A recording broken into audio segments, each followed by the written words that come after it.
Hello, everyone, and welcome to another episode of Secrets for an Inspirational Life. How are you all this evening? We are here in the United Kingdom, and it's a rather lovely evening, I have to say. I'm always looking at the moon and stars, as all of you out there know. That is one of my loves, is this outer planetary and multi-universe existence of ours. And here we are amongst all of these planets and stars. And what a miracle that is, truly, that we as beings are floating around, flying around amongst so many other people, so many people that we are yet to meet, people that we have met. And we forget sometimes that there is such a magic in life, a secret to life, that I think sometimes we have to close these physical eyes and open the eyes of the heart. And when those eyes are open, we can see that which is unseen. And that is why I have an absolutely fantastic guest. Tonight, I am absolutely delighted to welcome my guest today, and that is the very talented and lovely Tim Arnold. Tim is a singer-songwriter, filmmaker, composer, social activist, and founder of Save Soho. Tim began his career as leader of the 90s British art band Jocasta. As a solo artist, he has self-released 23 albums. He scored music for Iggy Pop's film Blood Orange. Iggy noted in NME that Tim's music reminded him of David Bowie.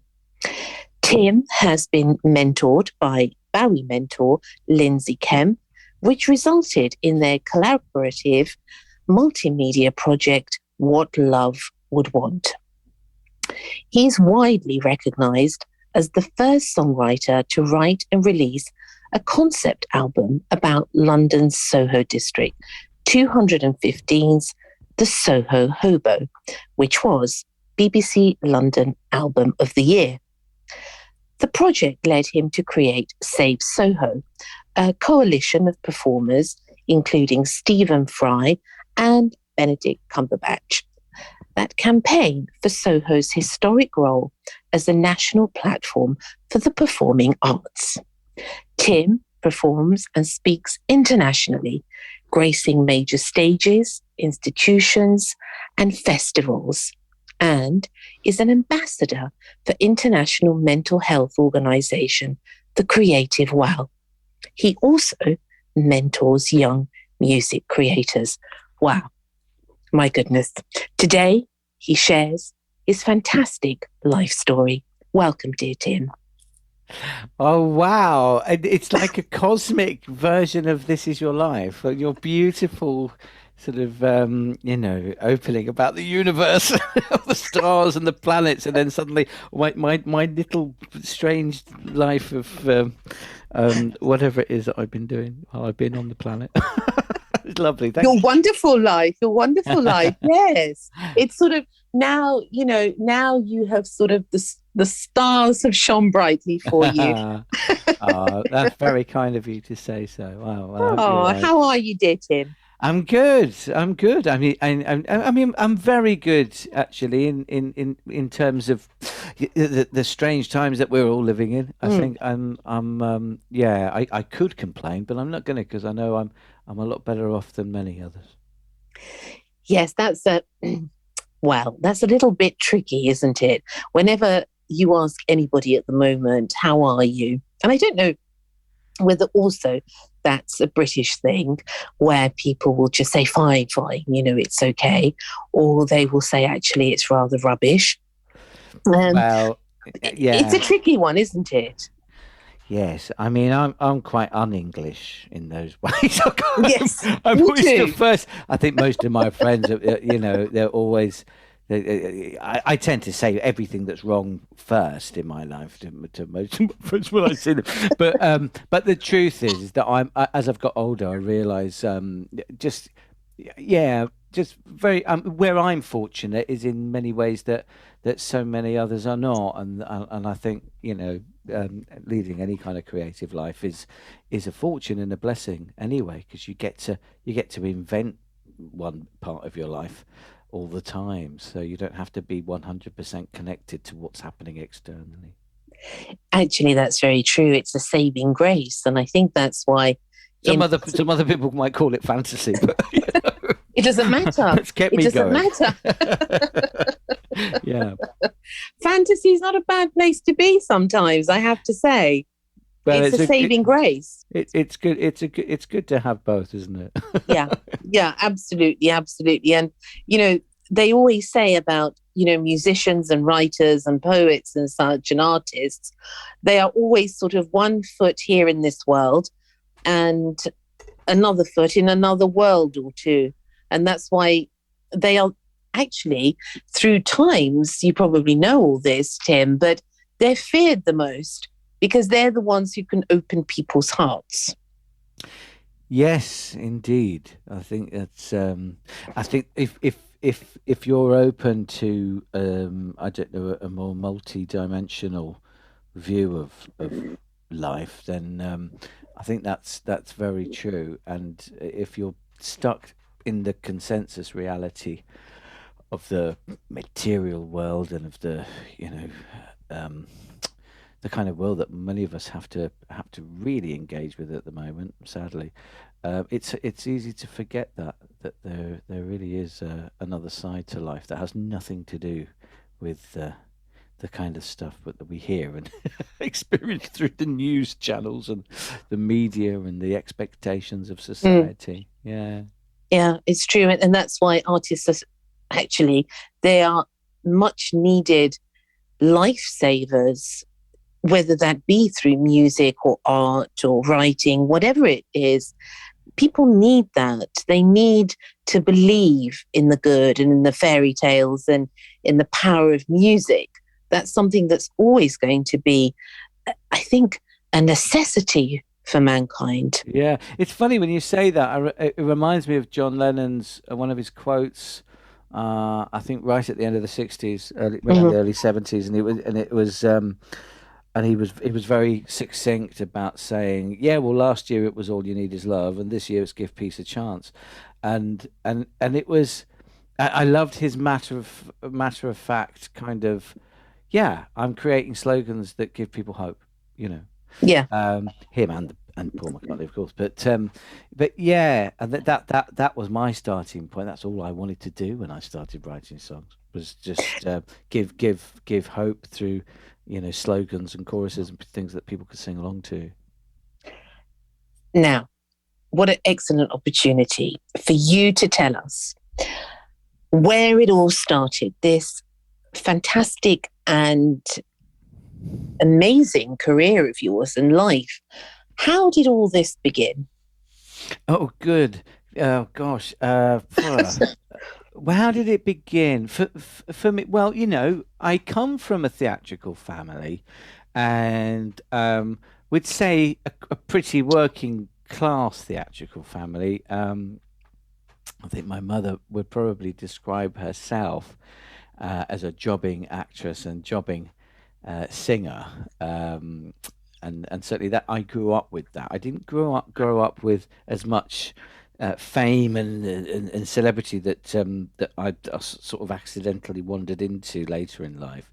My mum was a real grafter, and so I did grow up thinking, yes, you do actually sing for your supper, and my my mother did that for me and my older brother um, throughout our both of our early lives.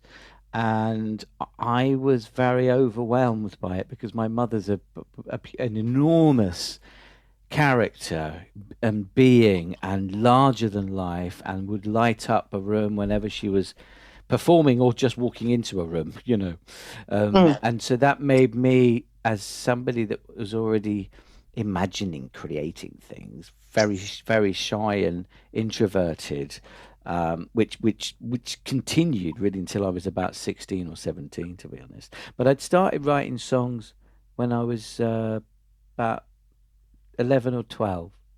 I lived in Spain with my mum. She'd moved there because she's got seasonal affective disorder. She has to have sunlight. And I was sort of stripped away from where we lived in North London in this wonderful arts and crafts universe full of fabulous theatrics and all the legendary LGBT folk that I grew up with. My mum's gay, and ended up in Spain about half an hour away from the Costa del Sol when I was 10 years old, and I was very very sulky about it, and wasn't happy, and also been taken away from my older brother who I loved dearly and was very much a guide for me. But that sort of upset and loss as a child created thirst and hunger, which I think might not have happened if I'd have stayed in London. So I was in the middle of the mountains, living with my mother, going to a Spanish school. There were no record shops. There was no sort of pop culture. It was, the only traffic we ever saw was goats. It was really, really properly rural, which at the time, as a child, I loathed, and now I think, what a paradise. But that's the irony, is as you get older, you look for natural wonder a bit more, I think. Yeah.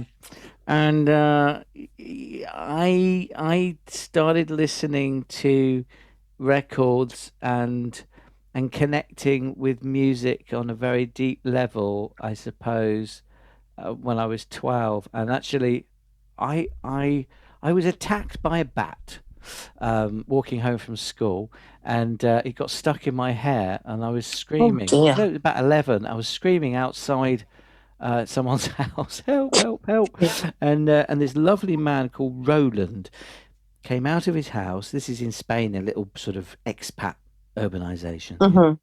And he came out of his house, and he got scissors, and he cut this bat that got stuck in my hair, Oh and he dear. sat me down, made me a cup of tea, and he knew my mum. He said, "Don't worry, we'll take you home in a minute. You'll be all right.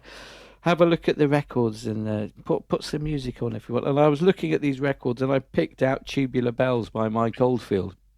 And anyway, I didn't know what it sounded like or anything. It just looked interesting because of the funny shape on the front. And he said, "If you want it, you can have that. Take it home with you."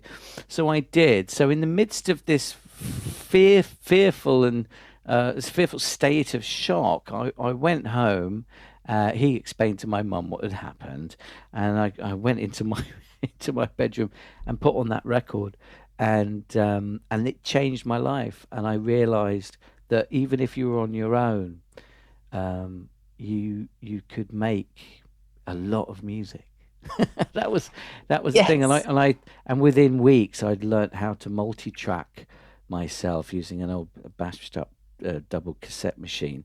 And if any listeners don't know about, you record your guitar, and then you add the piano, and you add your voice, and you add some backing vocals, and you build up all the instruments yourself on your own. And because I was pretty much on my own in many respects, that was what I did. And within a matter of months, I found my best friend and my longest friend, and there's music. What a story. Yeah, it's quite The wild, isn't it? bat, the bat helped you to find the meaning of your life. Yeah, it's funny, isn't it? I mean, Yes. when I think of myself as I was a very skinny, puny, flat-footed 11-year-old, and this I was so scared because I couldn't get it out of my hair.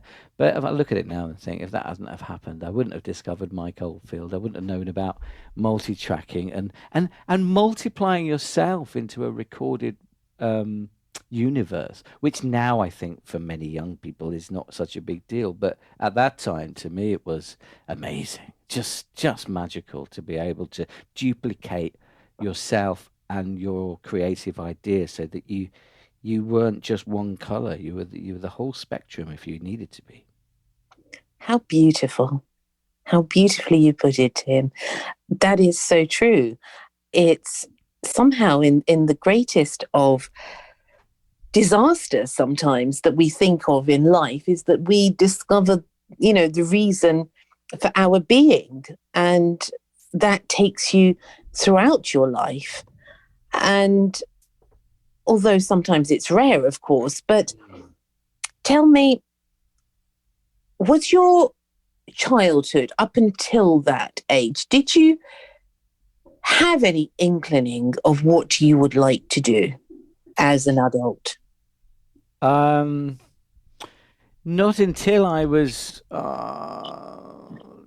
no, not until I was that age. I think I'd heard Bohemian Rhapsody when I was around the same similar time by Queen, and I started discovering Freddie Mercury, and I think there was an element of seeing a man doing what I've seen my mum doing my whole life. And she Mm. is a consummate performer of such power and light and excitement. It was like, oh right, she does that. But then I started seeing other people do it and seeing a man do it for the first time. And also, I'm mixed race as well, so seeing a man who was actually Asian. People think of Freddie Mercury as a British white person, but he's not, of course. He was an Asian. Was a sort of, oh right, I could do something like that too. So I had but to begin with, I just wanted to write. I was much more on the kind of that side of Mike Oldfield, and but I didn't grow up with a father, so apart from my brother, there were no male role figures, male role models in my life. So Mm.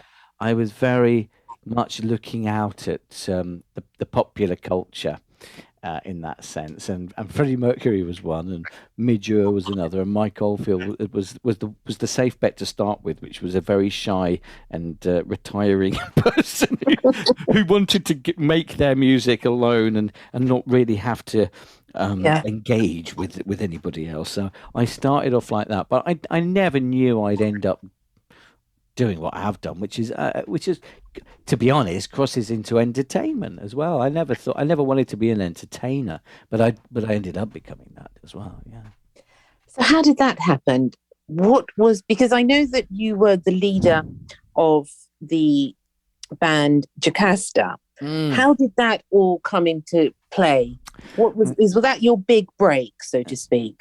It's my first break. I don't know if it's a big break, but I mean, if you look through the lens of commercial success in the music industry, it might be perceived like that.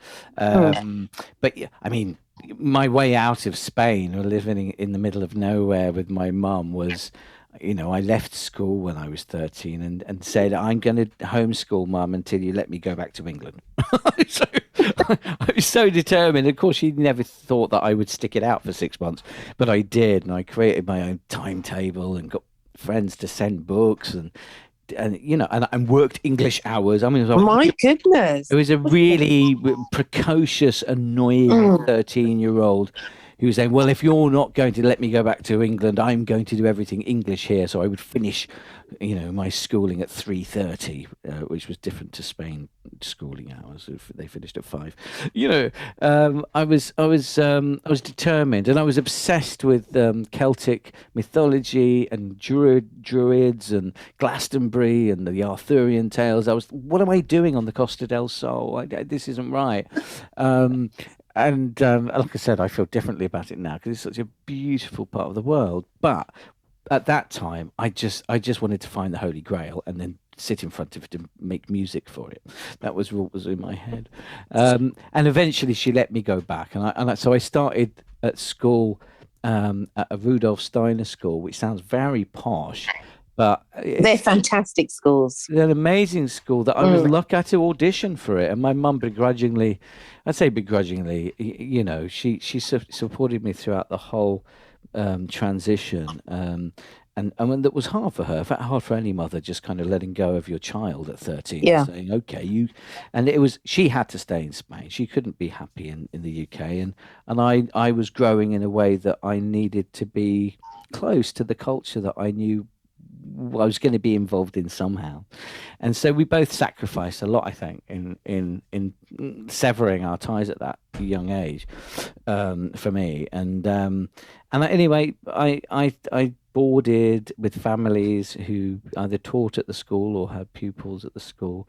At And 13, that was. yeah, I started when I was 14, just outside London in Kings Langley, and it was a dream come true for me. And I was very aware even at that age. My mum was doing jazz gigs and cabaret in back in Spain to pay for the reduced rate school fees because she was a single parent, and it was pretty astonishing. And I met all these cool kids that were just after living in the middle of the mountains for whatever 4 years, I was suddenly chatting to a girl in the class whose dad had worked on Pink Floyd's The Wall, and it was all this kind of amazing. And then we all started doing work experience at record companies in London, and when I was 15 or 16, and it was I was very lucky, but I chose it. I mean, my mother didn't have anything to do with it. She said, you can go back to England, but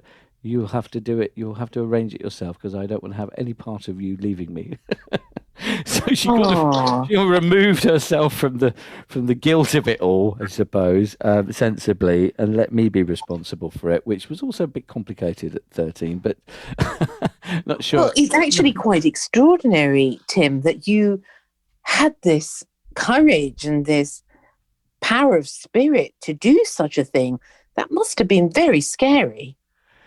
I think it was excitement more rather than Hmm. being scared. I was so drawn to this funny little island that I still live in now, and I just wanted to be on the island, and I wanted to be, I don't know, connected to the land that T.S. Eliot had been a part of, and Shakespeare had been a part of, and Emily Emily Pankhurst, and all the.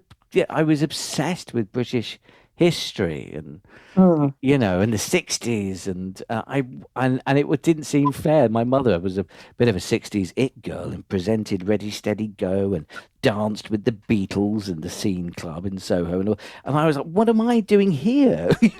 Yes. I want to go back and have what you had. So it was, yeah, I just had such passions. It wasn't a negative of I don't want to be here. It was I know where I'm meant to be. It was a positive. And I did a lot of I don't know, intention building when I was 13, which with my brother's help resulted in me coming back to the UK. Yeah. Now, how does somebody of that age have this ability to know what they really want? Do you think it's something that's in your blood, as they say? Is it destiny? What is it that has that power to pull you to the place that you're meant to be? Oh, that's such a good question. A good friend of mine, uh, who I've worked with for many years, Nim, she said she's one of my best friends, and if not my best friend, and she says um, instinct is one of the most important parts of our life, and being able to hear your instinct, I think, in the world we live in now, is increasingly difficult, to be able to hear what it is that your being knows already. It's almost like there's a part of yourself that knows where you're meant to be, who you're meant to be with, what you're meant to be doing. Um, and I tend to think that at that age, my instinct was not being drowned out by anything at all. And I must credit my mother as well for being the kind of parent who gave me time, you know. Yeah. I don't know if that's always the case with parents, but she gave me a lot of time to hear myself, if you know what I mean. And probably because she just wanted to get on with what she was doing, but it was good for me. It was really good. I just had so much time to think and absorb at my own pace, and It was an instinct. I had a very strong belief that I wasn't. She was meant to be in Spain, but I wasn't. Um, and I really believe that. And I don't think my instinct has ever been as clear or well pronounced within me since that. And I think a lot of my adulthood has been trying to get back to that in a way. And do you still possess that, Tim? Is that something still that guides your life? I still possess it. Yes, absolutely, and it guides my life if I am attuned to it. I don't think any of us lose our instinct for where our place in the world is and should be for where we are at that moment in our lives. It's just that we have all these other aspects that come in as we get older. So yeah, I still have that strong instinct, but I have all these other things that either get in the way of it or facilitate my instinct. It depends. It's much harder. I miss that simplicity of childhood of really just playing, I suppose, playing with life. Like Picasso used to say, you should play with the brushes, and nothing's too serious. Yeah, it's still there. It's just that it takes a lot more effort to let it sort of come out and speak, though. Yeah, playing with life. What a line, actually.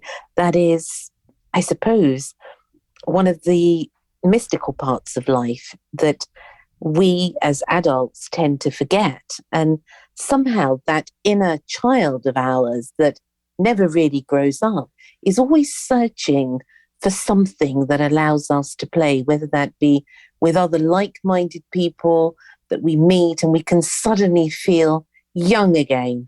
That freedom to be free, really to laugh, to cry, to be open about our feelings also. Mm. Yeah, I mean, it's curious to me. I'm very interested in time travel. It's, Oh, it's really? yeah, and I don't mean by machines and things, No. Yeah. but in the concept of being able to move between the different parts of your life and focus on any other part of your life other than just the present moment that you're in.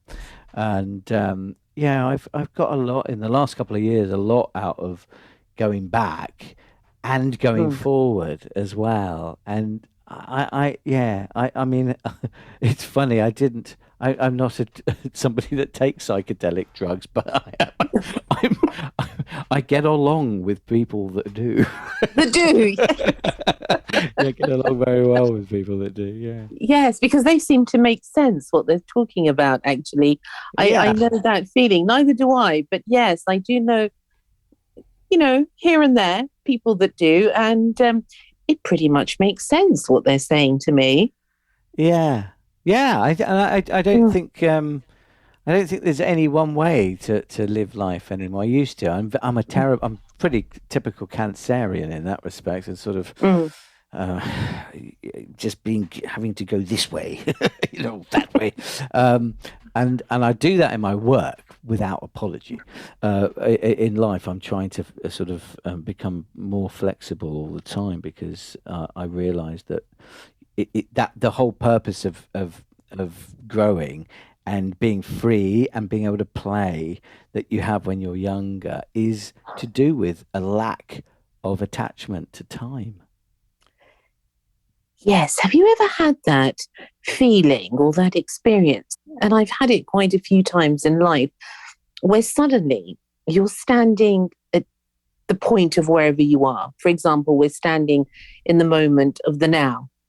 And you can think back to a point in your life, but actually you can feel as if you're actually living that life and there's no boundaries of time. There is no time. Everything's merged into one.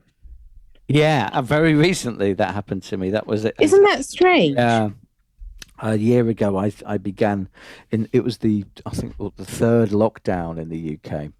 Mm. I began uh, painting for the first time in about 30 years, and also I decided to start listening to cassette tapes, as opposed to digital Mm. recordings of my from my music library, and and the whole all the time that I was experiencing in the day completely changed, because I would be turning cassettes over after 45 minutes. I'd be paying attention to the silence between the songs, and the silence at the end of it's like a mixtape that I had from 1991 or something. And it absolutely slowed everything down to the point where I was able to do more. I mean, nothing changed obviously in time, but I just, yeah, it's really hard to explain. I was learning to play the guitar differently as well, and I find that with learning music, that all sense of time goes out the window as well. And I think it was, and I hate saying it because I know many people have experienced lockdown with nothing but frustration and anger and great difficulty. And I had the most incredible experience on most of the lockdowns that we've had, just by kind of giving into it and going into a different space. Sean Lennon said something very funny the other day. He said, rather than onwards and upwards, we should all start thinking about going inwards and upwards. Yes. And I thought that was really quite eloquent, given Yes. there's not a lot of going out. No. People. Well, there is, but it's just not straightforward, and many of us kind of don't bother because it's so complicated now to go out. But yeah, inwards and upwards. Inwards and upwards. That is excellent. Yeah. Yeah. And when you think about it, I remember being a child, Tim, and I remember looking at the ocean and thinking, well, the ocean is never ending, but of course it's ending. But to me, it was never ending. And then that is my concept of time. I couldn't quite sort of understand it, because I always used to think, well, time seems made up. And I used to say to myself, imagine, Mimi, if you could actually go beyond time and beyond space, where would you be? And that opens a whole multitude of universes out there. Yeah. Yeah. Yeah, it doesn't exist in the way we think it is. It's become such a part of our lives, and then 9 to 5, and job times and appointments and meetings, and even us tonight, having to, we're arranging it, but none of it exists. We've just made a map on top of something, yes, where there isn't really a map there. That's one of the nicest ways that it's been explained. Yes, we've made a map on somewhere that there isn't a map. And it's nice. It's just flip the map out sometimes and kind of go, ah, there's nothing underneath my feet. I'm floating on nothing at all, It's how liberating. Frightening to do, but it's liberating as well. And I think that's probably what most artists and sculptors and writers and musicians do. They work without that map. It can I think it's restrictive when you're trying to be creative. Yeah, absolutely the truth. And in a way, it's like the moving and the winnowing winds and the shifting sands of the desert, where you just have to go with the flow of wherever you are. Whatever it is that you're in, you have to move with it as opposed to against it. Absolutely. Yeah. And just let it and allow it. And a bit like the sea, you can be in the sea for a couple of minutes, and then suddenly you look back at the land, and you're not where you thought you were. Because it's you've let go. If you're me and you're short-sighted and you can't see properly, it's quite frightening. But but it is absolutely that. It's what nature tells us mostly. I think if we look at nature enough, it's that there are no limits and everything's everywhere and yet nowhere at the same time. The sea, of course, most of it gets absorbed by the earth and then comes back again. So it's yeah. I keep thinking a bit more about nature these days. Yeah. Are you? What is your feeling? Because I know that you spoke earlier about your affinity to Glastonbury and Yeah. King Arthur and all of that. And that's very much connected with the realms of nature. How did you get into all of that? Gosh, that's a really good question. A combination of different people. I've mentioned him already, but my older brother Toby, he's 10 years older than me, so I grew up with a brother that was 10 years older and was reading books about Jungian psychology and Grail legends and the archetypes of these characters and magic and the I Ching, and of course I was 10. so to me it sort of felt like when other adults had talked about, as adults do to children, well, I think so. Certainly with me, they talk about magic and that there is magic in the world, and when you're little, and it's this sort of bewildering and magical mystery that you don't know about, and then suddenly my brother's got all these books, and he was quite well, yeah, well, that's what magic is. And I was like, oh, there are books for this. And that's quite young, isn't it, when you're 10 or 11 to suddenly go from sort of fairy tale thinking to, oh, this is something you can practice and learn, and maybe I can fly. Yes. Yes, you can. Yeah. And of course that was a sort of permission, I think, at a young age to feel, well, many people might think I'm mad for thinking it, but I want it to be real so much that I'm going to believe this. So I kind of made a choice at a very young age to believe in magic, and history was just a fascination to me, and I was working at a theatre in Spain when I was, I don't know, 12 or 13, and met a lady who managed the wardrobe there called Margaret McCann. And this is about 1987. It's a funny little theatre. I wouldn't call it amateur because everybody was brilliant there. And I got to work in some of the productions as a sort of extra or helping out. I was a kid, but she took me to a bookshop one day and got me into some books, and one of them was The Holy Blood and the Holy Grail, and I started reading that, and then she said to me, "Oh, well, you'd probably be really interested in Glastonbury," and she brought about 6 books about Glastonbury the next day, about the Holy Thorn and about the tour and about the landscape of the star signs that are built into the land. It was just this whole kind of the opposite to what people talk about with conspiracy theories. When people talk about conspiracy theories, which is like, there's these dastardly things that have been going on that nobody knows about. For me, it was like, there are these amazing things that nobody knows about that have been done on purpose to guide us as human beings, and it was just so exciting. And I think it's probably her fault that I convinced my mum to move back to England. I just thought, well, no wonder you wanted to come back. I think it's also the thing. I remember when David Bowie died, and so many people were upset, and of course, and it was such a great loss.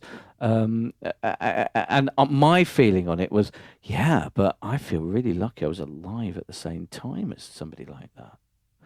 That was my takeaway. It was like, my God, I lived in the same time. And so when I was looking at the history and the magical history of England, and I was like, Glastonbury was something that sounded like a fairy tale. And no, it's real. You can go there.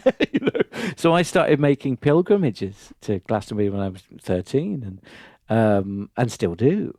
And so, Yes. yeah, it was that. Just seeing the wonder in the world and knowing that we're in it still, and we're at the same time. It's not like, I don't know, when people talk about Atlantis and these magical Mm. realms that we don't know if they're there anymore. This is like, this stuff is in the country, and I'm from that country. What am I doing here in Costa del Sol having egg and chips by the beach? It was just, I want to get back to, the marsh and the bad weather. Yes.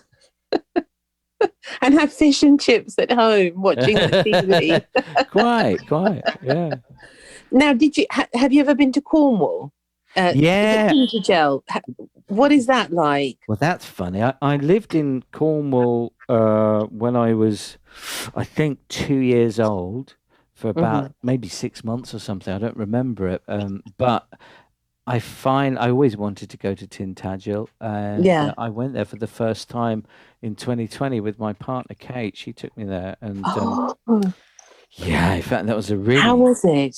wow. We went to Merlin's cave, and um, Oh my goodness, how lucky. yeah, but it excited me and terrified me because the tide was coming in, and I loved the feeling of how. I mean, it sounds a bit peculiar, but I loved the feeling that you could be exhilarated with that moment of life, and then looking at the water coming and going, "Oh my God, this could literally all be gone in a second if I don't get Yes. out." It was. I can't quite put my finger on it, but it was a. Yeah, it was a really, really amazing experience. But is the legend that he's actually in that cave still? Well, he wasn't there, not until I got there. No, I'm joking. I don't know. I'm not sure. I'm not Because sure. that's what I've heard. I've heard different stories, but I've heard that he's in that cave still. Because he's like, he's like the green man, sort of, Yeah, yeah. he's like ever living. He never really dies. And That's right. This he's eternal.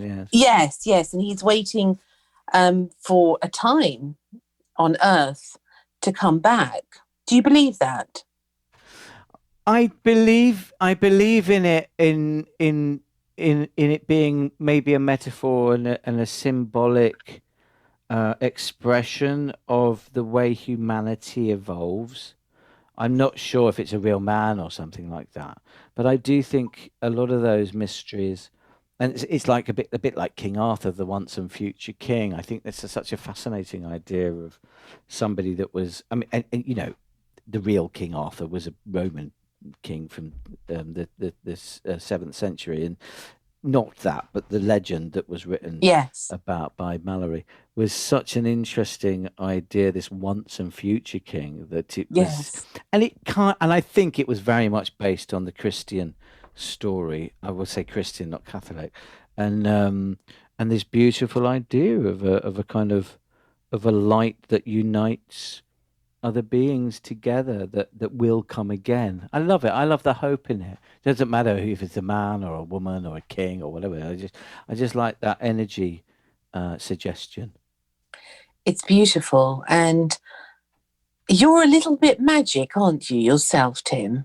Oh, but well, I don't know. I mean, I've been surrounded by it a lot, and it seemed to draw people into my life who've been are practicing in some way on a magical level, Mm. and some very magical things have happened to me, which I just have had to believe, you know, Mm. had to Mm. believe, and I go, wow, there really are some things that you can't explain that are just beautiful and inspiring and make you think, gosh, there's just so much more than that we don't know about what we're doing for each other while we're here on this weird journey. It's true. And you do that through your songwriting, your singing, your composing. And when people will see, because we're going to put a photograph, we put a photograph of all the guests and everything. Yeah. And people will see, because people will know you, of course. But there's something quite magical about you. And I also wondered whether you were involved in some form of, I don't know, healing of some sort. Not as an intentional, proactive way, but I've been making music long enough now to know actually when I spot something in somebody else who's experienced whatever I've done musically, that's helped me identify that, oh, I've done a good thing there for somebody, and I didn't do it for that. I'm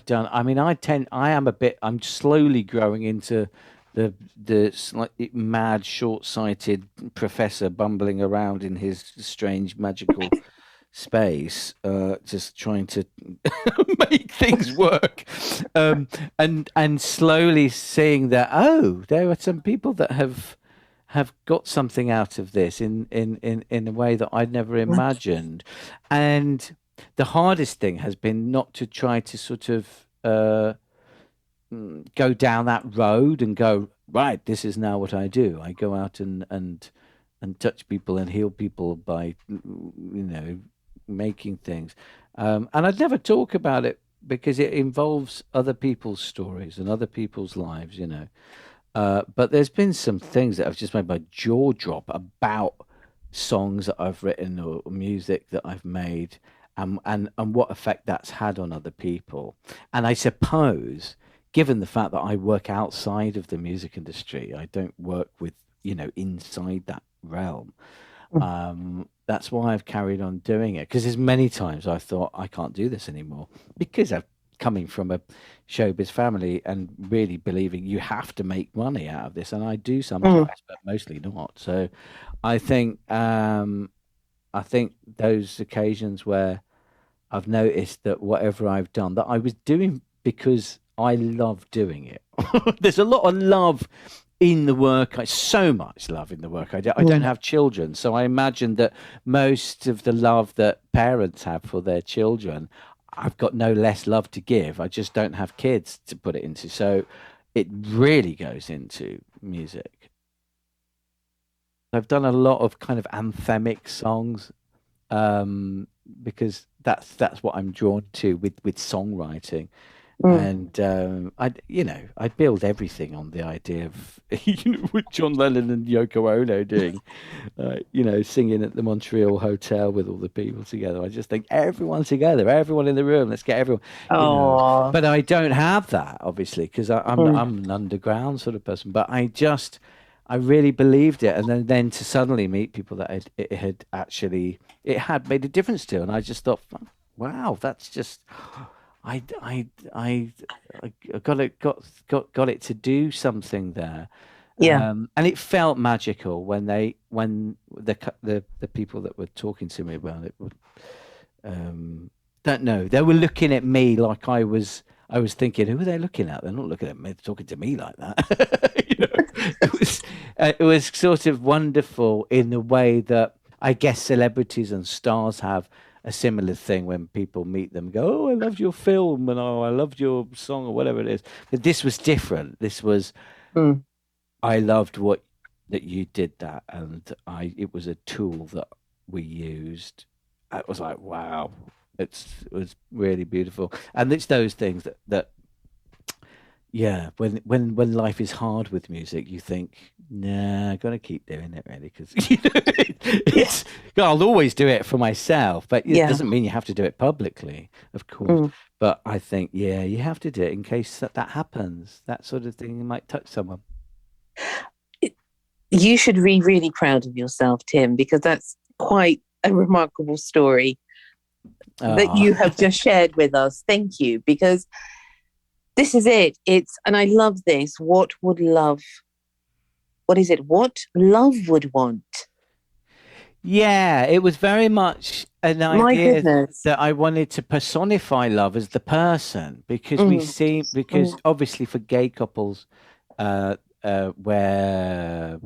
it's not permitted to same-sex marriage or any of that LGBT culture isn't allowed. They're asking what people think. mm. You're asking what your parents think, and you're asking what an institution thinks. You're asking what the church thinks. You're asking what your leaders think. You're asking what the people at work, where you have to go to work, think. And the song was very much about don't ask what they want, ask what love would want. And it seemed, and it's naive in some ways, but I quite like naive sometimes because it means No, I think it's wonderful. we get too clever about Mm. stuff, then we get lost sometimes. So it was very much to do with yeah, if the little love ghost wants to come and sit between that man and that woman and put them together, then that's fine. That's what love wants.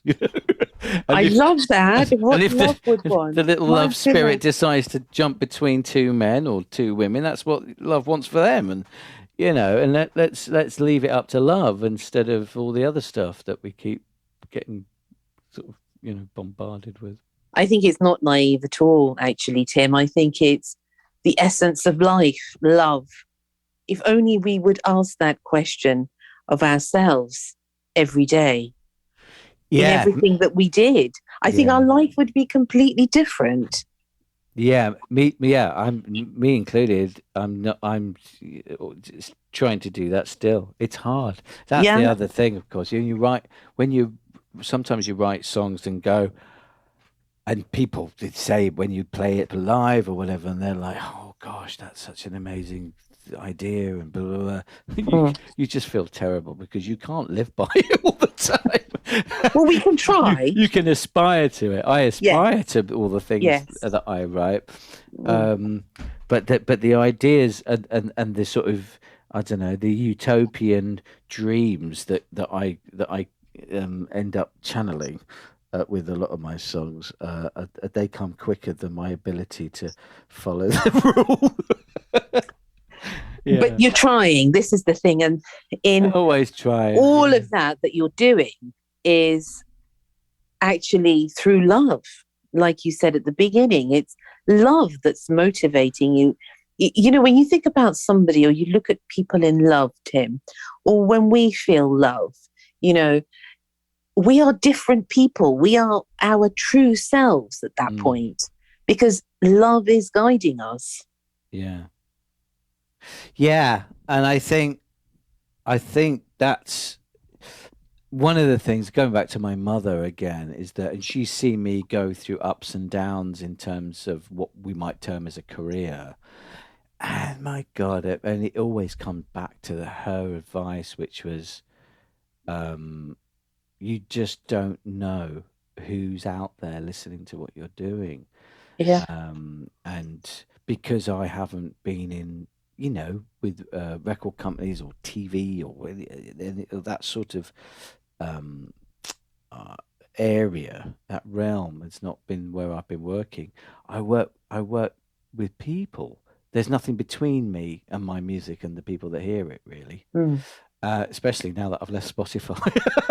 but Yes, I but heard. I but heard. yeah, but and it's taken me this long to realize that it's a good thing, and what my mother always said, she said, don't get cross when people are talking during one of your shows, because sometimes even though they're talking, they're still listening, and it's still going in. It's this amazing advice I got because when I was younger, I used to get upset. I'd be on stage giving it your all, and there's like somebody talking up the back and stuff. Mm. And I remember getting cross once, and she told me that, and I've never got cross ever since. I just realised that you just have to do what you're doing, and people will receive it in the way they're ready to. And so that's yeah, that's been my love is really what all the work I do is made Yeah. out of. And not just mine, but also all the people that work with me, because I'm not one of those musicians with a budget. you know? Yeah. Everybody, and I've been blessed to work with some of the most extraordinary musicians in this country and actors and all sorts, and they all do it for love if they work with me because they know there's no bloody money in it. So, Mm. so far, so it's yeah, it is the finance for me.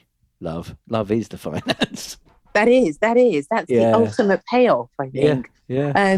I remember I had a godmother when I was younger, and she would say to me, "You can't." And I was very young; I was about 10 years old, and she said, "Well, you can't live from love, Mimi." And I said, "Yes, I can." I said, "Well, how are you going to live from love?" She said, "It's nonsense." I said, "It's not nonsense. I'm going to live my life and it's going to be with love. And that's enough." Yeah, And, I agree. funnily enough, that is enough. Yeah, it is. I think it's right, and I'm sure I've got some friends that think this is a potty kind of conversation like that, and that I'm mad, but I think it's right. Love is electricity is an energy, money's an energy. They're all Mm. different energies. Love Yeah. is I think that's the highest energy. And universal love. No, I'm not talking about obviously romantic love. That's a different thing, but Yes. universal love. That's we're all connected to each other with it, and it depends just how active we want to be with it. Absolutely. And we should be tremendously compassionate and generous with ourselves and share that love with ourselves, because we forget sometimes to actually feel that love within us. And how else are we going to give it to anybody else unless we can actually experience that heart energy, that core of love that exists within us? Yes, I agree, and the pandemic has been one of the both hardest and easiest times to for me anyway to kind of experience that because you've got more time alone. Well, I have. I think many of us have, and you get to be with yourself a bit more. And I was quite surprised how I have been quite surprised how much love that I've not really been giving to myself. Yes, yeah. Yeah, that's been the longest lesson I think for me through this I said sorry to nearly two myself. years. Did you say sorry to yourself? I said, I'm really sorry. Oh gosh, yeah, so many times. Yeah. So still doing I'm, it really. You have to. yeah, yeah, yeah. Yeah. And all the times that in your life. You've caught me 2 weeks after giving up smoking again as well, so I'm still saying sorry about doing that to, Well, keep to saying myself. sorry and don't do it again. I'm not going to. Yeah. I And had a don't do it again. hypnotherapist help me this time. Well, my partner actually gifted that to me as an early Christmas present. And it worked. It's worked so Well, far. I'm only 2 weeks in, but it's worked so far. Yeah, Well, and that's good. was really quite full on with the smoking, and I've given up harder things than smoking cigarettes, I can tell you. And the cigarettes have been the last thing. It's been such a nightmare. But I really do see it as a kind of yeah, you're not being kind to yourself there. Yeah. Yeah. And the realization, I think, you're Mm. halfway there once you've realized and sort of got over that feeling of, Yeah. how did I do that for so long? But you've got to jump out of that feeling, haven't you? Because otherwise you're stuck in that place and you don't want to be stuck in that place. So No. it's a daily sort of battle, I think, with all of us, with our own vices and quirks and, strange Yeah, I think things. that's what part of the times with. I'm certainly the very first lockdown that we had Mm, was such an amazing opportunity for those that were in a position to take advantage of it. Just being with nature so much more and realizing that there's another pace to mm. to what's happening in the universe that's not what we do. We do this other pace, and we have to a degree. But being reminded that it's not the only way was a really good thing. Obviously now it's more complicated. We've got to try to get out of it and find a balance. But yeah, there's I keep trying to look at the positives of it's nearly 2 years now, isn't it?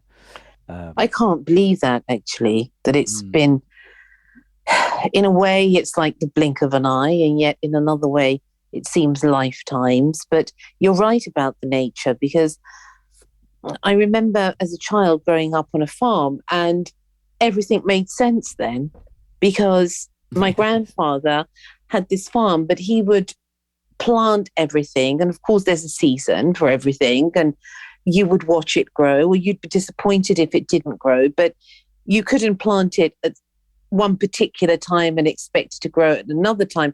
Everything had its time, and he would look at the moon and plant according to the moon phases. Oh, that sounds like is that biodynamic? Yes, yes. Yeah, that's what Steiner was Exactly. doing. That's why I love Yeah. Rudolf Stein. I absolutely, Mm. I love, his work, and, and it makes such a difference energetically, as you know, to do things according to the seasons, according to the phases of the moon and the way that the planets are.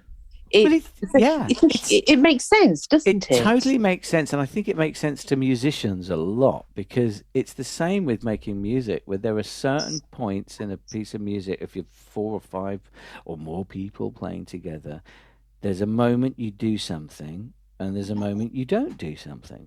That's all. Yes. That's all it is. When you're a player in an ensemble, it's you're creating silence or you're creating sound, and it and they both take a lot of discipline to make either. People think making silence is easy. It's not, and when you're a musician, and so this wonderful understanding and being able to observe space that's empty and space that's full with sound, it creates this harmony, and and it's the same with what you were just saying with growing Yes. growing stuff in Mm. nature.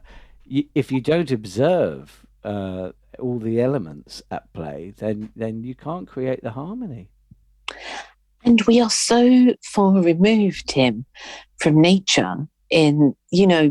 We, for those lucky enough that grow their own food and live in that sort of real harmony and synchronicity with nature, that must be a real godsend, because many of us are totally dependent on technology.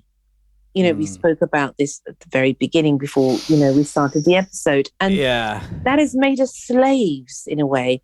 In one way, it's enhanced our life, and in another, it's completely made prisoners of us. Yeah. It's very complicated, and Mm. um, I mean, I spent probably the last 5 years working on a project which hasn't been made public yet properly. That's exploring where the balance is between our humanity, our relationship to the planet and nature, and what technology is doing. And so far, my exploration isn't very kind to the technology side of things. Yeah, I'm not surprised. Yeah. Um, and which is tough because the hope is in the young people. It's in the Mm. youth, and that's their thing. That's young people's language is tech, and yet I feel the same about it as I did with Soho when I was began working very hard to protect its culture and its history, which was based entirely on the idea that a real cultural hub is a combination of layers over time that are built up until that you've got this beautiful Frankenstein of culture, you know. That's what Soho is. It's, you know, it's Huguenots, it's Turks, it's Italians, it's French, it's straight, it's gay, it's trans, it's, you know, Mm. it's rich, it's poor, it's this. We've got everything happening, and somehow for a long time they coexist harmonically. Mm. And it's great, and it's a mess, and it's a beautiful mess, and everyone kind of works it out. And the problem with Soho, to me, is the same thing with tech, where one thing's meant to replace another. And I don't believe that. I believe in choice, and I believe in a multiverse. We should have all the things. It's not about, you know, one way or the other. It's about respecting what's gone before, and and we are living in a world where there are people who need that, and we're also living in a world where people need what comes after that. You know, we live, I think, on the cusp all the time. So knocking out the old to bring in the new isn't a thing that I subscribe to at all. I believe the new should meet the old, have a laugh, and make something else. Yeah, what a lovely way to put it, actually. It's true. I mean, you talk about children and technology and, how they are, but I saw a program earlier on today because I was trying to. I have a friend who lives in the Philippines, and she did a documentary and it isn't out yet, but she sent me something. And she had gone through all the poorest areas of the Philippines, and I was totally amazed, Tim, at how happy. I have not seen children in the United Kingdom be as happy as these children playing with a piece of wood and an old tire in the Ah, Philippines. how lovely. Yeah. And the shiningness, their eyes were so full of love, and they were shining of life. There was life in their eyes. And Yeah. you know It's that you know that feeling. Yeah, absolutely. And you know, when I was 13, if I could have got my hands on an iPad when I was 13, back in 1988, I would have been so excited. Mm. But looking back on it, I'd never have been able to learn to forge my relationship with music and just creativity if I'd have had that tool that soon. Yeah. So it's about timing, isn't it? And I think you cannot stop progress, of course, and you can't you we have to keep evolving and keep changing and growing. It just seems at the moment that the main problem it's sort of governed by growth and money in a way that is I it's I think many younger people are missing out on some treasure. That's they're getting some other treasure, of course, but there's some treasure in Peter Gabriel's one of the artists I respect the most, and of course, as an amazing philanthropist as well, and I think he's really changed the world in terms of opening our ears to different music across the globe, there's one thing he said I think in the late 80s after he made the album So, was that restrictions are the artist's greatest ally. I think it was to do with the fact that they made a decision not to use the hi hat on a certain song or something. We've got to do this song and never play the hi hat or no cymbals and it was this because he'd got to such a stage of success that he a clever man as he is, he decided to strip back. All the possibilities were there, and I love that. So I think when you've got an iPhone that's got everything in it and means you can do the everything with it, a wise person Mm. says time to restrict so that I've got time to fight for something. I think fighting for something is good, and if you, it's and Gabriel's analogy of fighting for a beautiful song that you could do really easily if you had these instruments and those instruments. But actually, I'm taking those out of the studio. We've got to make this beautiful without those. Is really quite beautiful and honourable way to create. And that's life is creation. It didn't have to be a musician or an artist to do that. Everybody's creating. All kids are creating. The problem, my problem anyway. I'm sure nobody else has a problem with it so much, but with the apps and the technology and the software and the user interfaces, is that it's just doing so much for you that there's no space to wonder. That's another thing. Tom Waits, who talks about Google. Why would I use Google? If I've got a question, I wanna wonder about it for a while. Oh, that is quite lovely. Yes. I thought that when I read it, I thought, yeah, and that I am a bit like that. And then when people say to me, friends and really good friends, oh, just Google it. I'm like, I don't want to. Let's have a think about that. You are a rare breed. My goodness, Tim. You are one of those people, I think at all points in history, there are people who are the changers of time. We go back to time, the changes of something quite remarkable.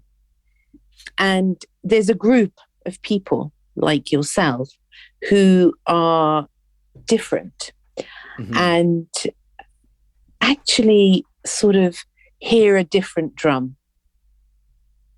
Yeah.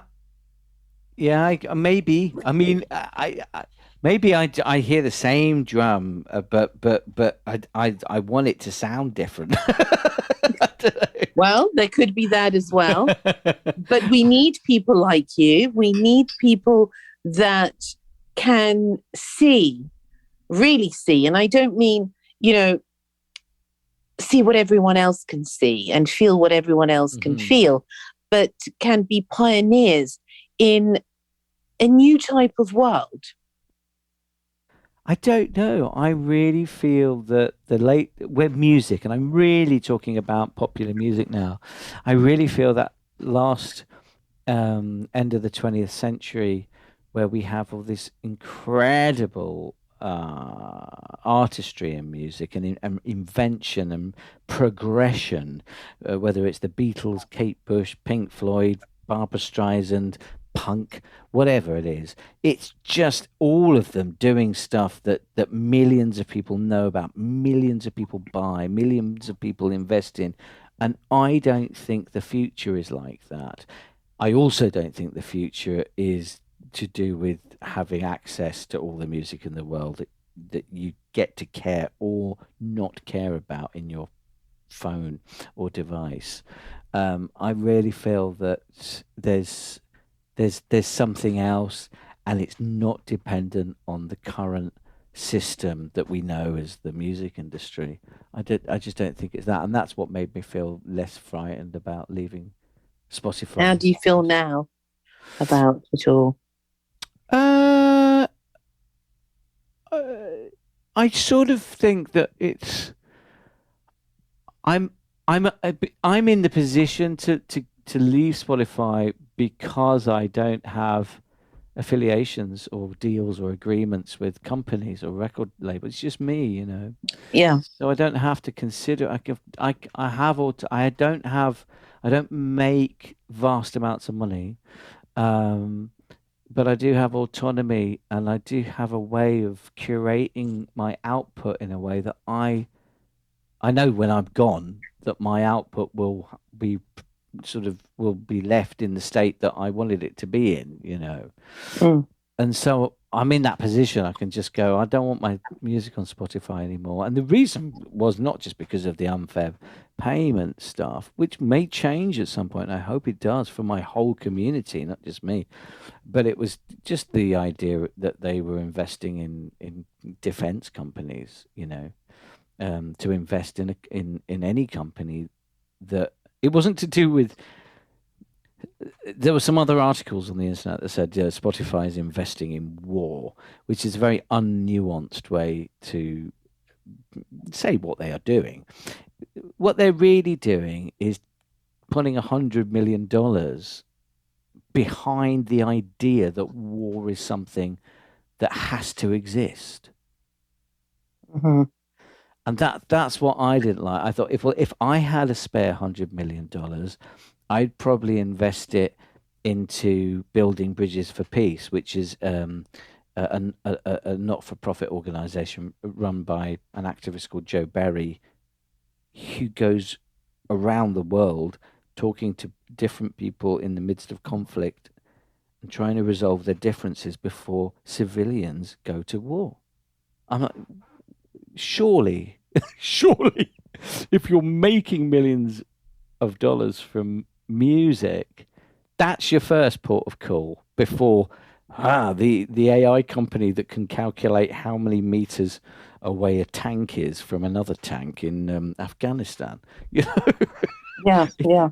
it just seemed ridiculous to me. So that's why I left. My grandfather was a conscientious objector, and a pacifist, and so I come from a family of pacifists, and it's one of the things I've carried with me from my family. I think there's not enough pacifists around. I think they're just having conversations about war and that it should exist is I find very peculiar. I don't judge people that think it's okay to join the army. If they want to join the army, it's fine. I just sort of think I find it strange. It feels a bit alien to me. So yeah, that's why I left Spotify. That's why you left Spotify, and it's a huge decision to make. Yeah, but I feel good at the moment because other people Mhm. have been coming onto the other platforms that my music is available on. So tell us about your music and where people can find it, and what are your plans at the moment? What are your projects? Well, I've made an album Mhm. which is a kind of satirical take on the tech companies and a very moving and a deep take on family and how the two are related. Ah, okay. Yeah, so it's a concept album which is really about those two things. It's about, family life happening in its little ecosystem in one place, and the corporatocracy happening in another place, and how those two things are related and how they affect each other. And it's also a movie, so I've made a sort of narrative feature length film out of that story and all the songs. Oh, is it Yeah. available? I mean, is the album and the film No, available? there's a website which is called Super Connected. The whole Okay. the whole album and the film, it's called Super Connected, and the website is superconnected.technology. So Mhm. I'm just starting to tell people about the website because when I'm ready to start sharing it, that's a good place to be subscribed to, so that I can contact people and say, right, it's happening. But it's been quite a labor of love, and it didn't feel right to put it out at the beginning of the pandemic, and this year as well has been quite quite challenging. So I'm hoping that next year I'm going to start workshopping and sharing some kind of live performance of the project. Well, that would be rather good. Yeah, it would be. I'm dying to do it Yeah. now. I'm dying to do it Are now. you Yeah. ready to do that now? Yeah, I did it with my band at the Isle of Wight Festival in September, just the songs, Hmm. which was absolutely amazing. But it's one of those weird projects, a bit like Pink Floyd's The Wall, really, Mm. where you have imagery and ideas and stories and a lot of music. So putting it all on together is the part that's been missing and been very difficult to achieve in the last year. So that's going to be the main thing I'm focusing on next year. And I saw that you are doing something with gold leaf. Yeah. I've got What is another that? album.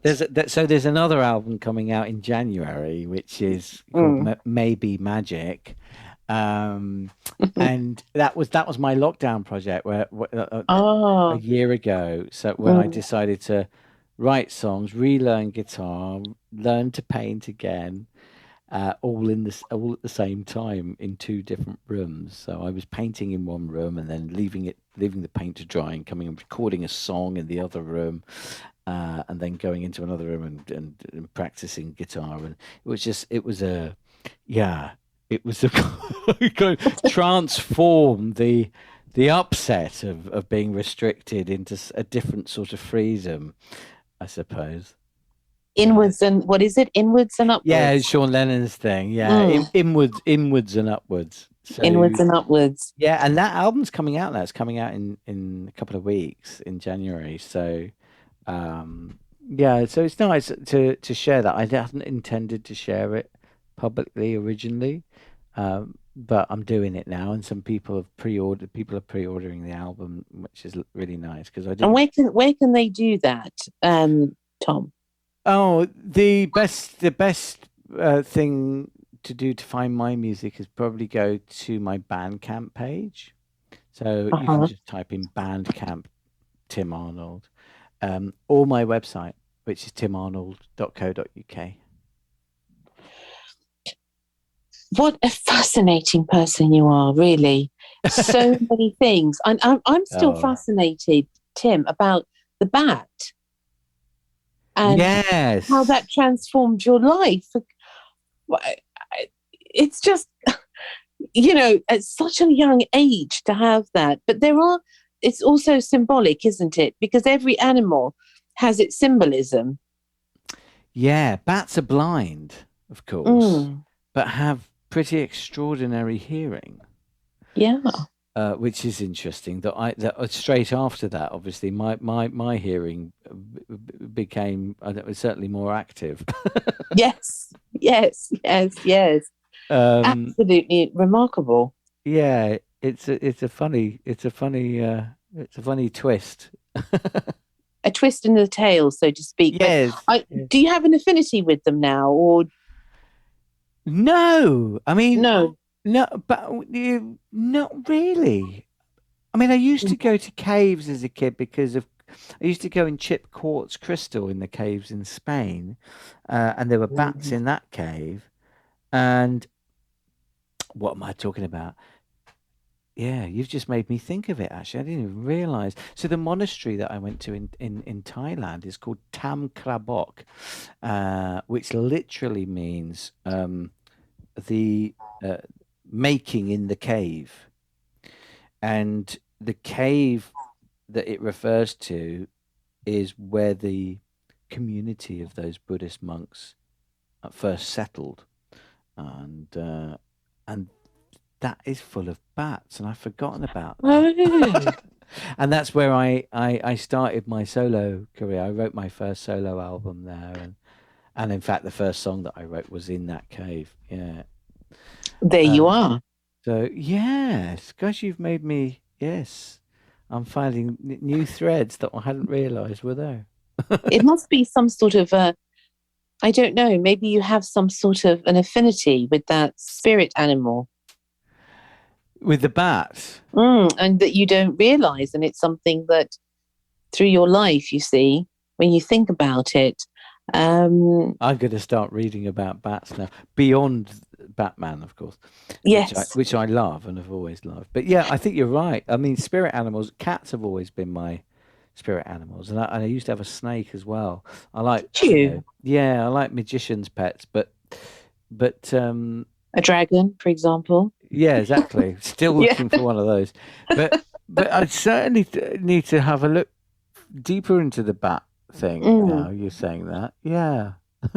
There's a lot of significance in it. And I thought that when I was looking at some of your artwork, do you not have a bat or is that a cat with wings? You're quite right. It's a cat with wings. Well, I thought it was a bat. I thought that's an interesting looking bat. It looks like a cat. How funny. Mm, You're mm, right, because it looks like because they have a slightly more linear look bats when you see the body, don't they? It does look like a bat.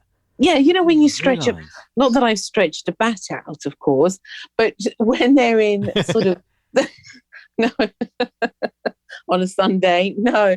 Um, but when the bat is actually in a vertical position, it sort of looks like your picture. Didn't even think of it. You're right. Yeah. Yeah, that came from a dream in which I was a white cat, and Oh, really? yeah, but I had yeah. Now you've got me thinking now. I think this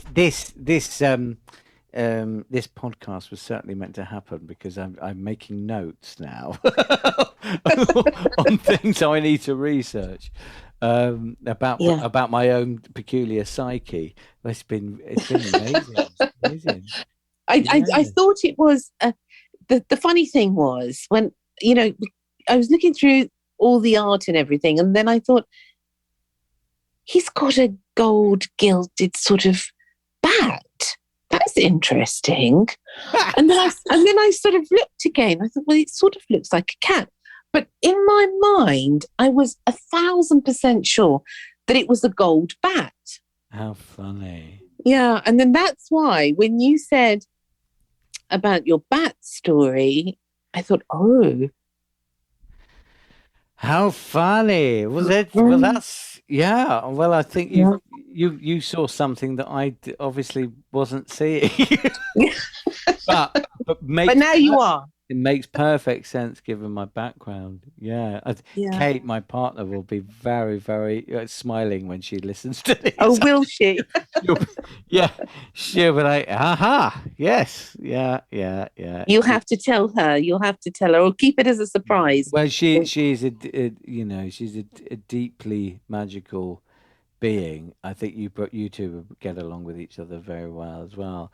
Um, and she works in the dreaming realms. I mean, she's Oh, kind of that's interesting. she's a dream tender. So she tends to people's dreams. That's what she does. So Oh, really? I've never heard of yeah. it. Yeah, well, again, it's a rare practice. It's very Uh, niche. I would say so. Yeah. Mm. But a really, really beautiful craft. And you should. I think you'd enjoy talking to Kate Yeah, about. you should put us together. We Yeah, can have a nice chat. yeah. She'll be analysing your bat story. She, she'll No, she this is will so be after strange. this. No, Yeah. listen, I've got to tell you, you have this, I think it's your album cover, and I Mm. think you've got your arms. Oh, you've got your arms across each other, haven't you? Which album? Which album's that? Um, there's a photograph of Is it a you. black and white photo? Yeah, yeah. You can see my Thai tattoo on it. Yeah, there's some sort of tattoo. Um, Yes. Yeah, that's for the I Am For You album. right. So at that point, I thought, I don't know why I had this backstory going on. And then there's a photograph of you. Are you upside down or are you on your head? I've been doing headstands for the Mm, last 20 years. I did do them all the time at the drop of a hat. Yeah. that's interesting, isn't it? Oh dear. Yes, you've got me, haven't you? Yeah, I'm I know you're basically a back in bat. the secret life. The That's it. spirit of the bat. My God, Yes. I mean, I started doing that when I was in my first band in Jocasta, just because I'd learned how to do a yogic headstand, nothing else, Mm, and we were doing so many shows that I used to get bored on tour, and then would do that on stage, and I carried on doing it ever since. And hmm. obviously, people liked it in the audience, but Yeah. yes, I already had put everything together and I I thought, can see that. I can see Yeah, that. Well, I can see it now. I didn't see it before, though. yeah, yeah. That's what they do, isn't it? Bats are upside down when they're. Yeah, they're upside down. And I thought, gosh, Tim's really into bats. This is what I thought. And I thought, I wonder what Funny. that's all about. And then when you first mentioned it, I thought, oh my goodness, because I was going to ask you, what's the bat affinity? Mm, gosh. Yes, well, Kate had said it quite early when I told her about the bat story. I Mm. can't remember, maybe a year ago. She she was pretty sort of right. The bats is the thing, you know. But neither of us had noticed that the cat on the new album actually does kind of look like a bat, and Yeah. all that the headstands are quite aligned with bat behavior. Well, yes. Oh gosh, I'm going to Yeah. be Googling or looking in No, Amazon. you're not going to be Googling, I are won't be you? Googling, but I shall be Right. asking anybody I know about good books on bats now, I think. But you know that every sort of, you know this anyway, but um, Tim, you know that every animal has sort of a kingdom. You know, there's the animal kingdom, but every animal has a kingdom. So there must be some sort of hierarchy in each kingdom of animals. So I would really go to the top and see what you're inspired, really, because it Yeah, seems a huge connection. it does, and I thank you for you'd obviously pictured this before, or thought of it before we Mm, spoke, and thank you for bringing it up because wouldn't have spotted it, to be honest. I'm imagine. quite good at spotting patterns um, in the world, uh, but I have not spotted that one. Well, I mean, I think you probably have, but Well, maybe I've not just yes, not properly absorbed it or something. or ready to share it with the world. Yeah, But well, now you are you, going to be you heard you've all done it. over. You've done it now. Yeah, Yeah, yeah, it's out there now. it is. I need to retitle that painting. It's called Cats Out the Bag. I think it needs to be called Bats Out the Bag, really, isn't Yeah. it? Well, Ah, literally, the cat is out the bag now. yes, quite. Literally. Ah, Oh, how thank you so wonderful. much. This has Oh, thank been a you. pleasure, really, Tim. It's so wonderful to meet such interesting and really magical people such as yourself. Oh, well, it's lovely to talk to you and sort of discuss all the things we've been talking about through your lens, which I think is wonderful. Yeah, I think it's a similar lens. It's just, Yeah, I know dep- we'll be in touch again. I can't believe we haven't met before. yes. Well, we have really, as you know, we're just Of pretending course. now. Yeah. We have to say Yeah. that. Oh dear. Well, please come again. And before you go, where can Yes. people find out about all your wonderful things and contact you? Yeah, I think the best thing is to subscribe to my newsletter on my website, which is timarnold.co.uk, because it's not like where do we find your music? I do so many different things. I know. There are community collaborative projects which I suddenly come up with at a drop of a hat, albums coming out, films, videos, and all sorts of other peculiar things. So I think yeah, subscribe to the website and you won't miss anything. Wonderful. And I have to ask you before you go, Tim, of something that you feel will help others out there at this moment in time that has helped you in life, like a couple of lines of words of wisdom that have helped you sometimes in your sort of darkest moments, because I think a lot of people out there need that. Well, obviously everybody's different.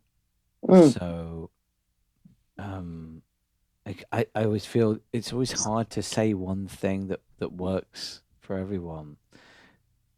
But something that's worked for me is sometimes putting the plans that you think you need to make aside, just to be yourself. You know, I think it's really helpful sometimes if you've got deadlines to meet, but you'd rather go and watch a movie. Watch the movie. Yeah. I know some people can't do that, but and I can't sometimes. But that's a kind of simple analogy, but just it's if you're literally poor, everything is serious, and conversely, everything is serious when you feel poor. So to connect with the joy, or the kind of joy that you might have had when you were a kid,